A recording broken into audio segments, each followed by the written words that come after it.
तर सुक्क चिकनची आज बेत आहे आणि मस्तपैकी आता मी इथं मॅरिनेट व्हायला चिकन ठेवलेलं आहे. हळद मीठ लावून इथं खडा मसाला भाजून घेते. कुठला पण तुमच्या घरी असू दे घेऊन टाका आणि मस्तपैकी खडा मसाला बनवा.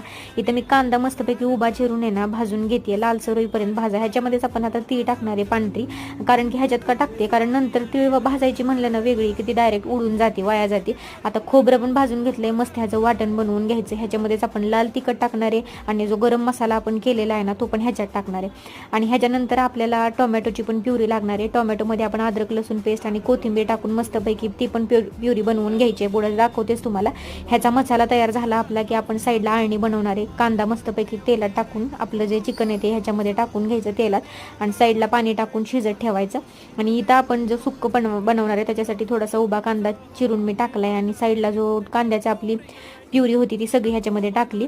आणि त्याच्यानंतर ती व्यवस्थित कांद्याची पेस्ट झाल्यानंतर ना तर थोडासा ह्याच्यामध्ये मी मीठ टाकते आणि